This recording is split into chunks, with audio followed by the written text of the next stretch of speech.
More than 500 Taliban members escape from prison! What happens when a group of prisoners decides to escape from the most impossible place? This isn't just a tunnel. It's the beginning of an underground rebellion. On the night of April 24, 2011, Sarposa prison in Kandahar, known as one of Afghanistan's most secure and tightly controlled facilities, appeared calm and ordinary. Prisoners were locked in their cold, dark cells. But in the minds of some, a massive plan was unfolding.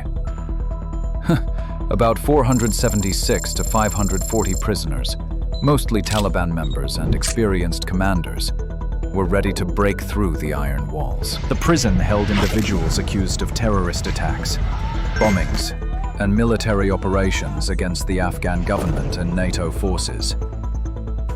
Many were experienced Taliban commanders and fighters who had participated in years of military campaigns.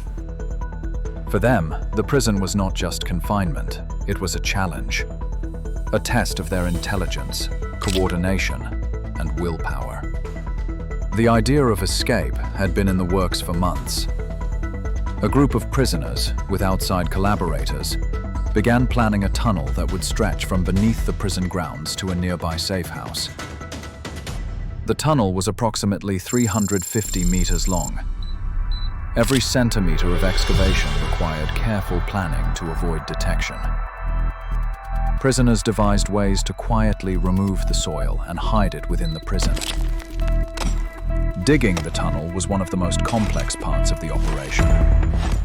Prisoners used basic tools, spoons, small picks, and pieces of wood and metal, to excavate carefully. The removed soil was placed in boxes or small bags and discreetly moved to hidden corners of the prison. Some carried soil in their clothing, scattering it in the yard under the cover of night. Sections of the tunnel were reinforced with wood and metal to prevent collapse. A basic ventilation system was installed to allow fresh air to reach the prisoners so they wouldn't suffocate while digging and crawling. This process took months, with each night bringing the constant risk of discovery and confrontation with the guards. Before the night of the escape, prisoners practiced moving through the tunnel. As darkness fell, prisoners quietly opened their cell doors. Pre-prepared keys were used, and some guards were complicit, allowing the escape to proceed undetected. Entering the tunnel was like stepping into an underground world, dark, suffocating, and full of dust and debris. Every step had to be silent, every movement precise to avoid alerting the guards. The passage was narrow and winding, but prisoners moved with careful coordination. They cleared dust along the way to make it easier for others to follow. The tunnel led to a nearby house where outside collaborators awaited. From there, prisoners were transported via cars and motorcycles to Taliban-controlled areas, reintegrating with their network. The escape of 500 prisoners shocked the Afghan government and international forces.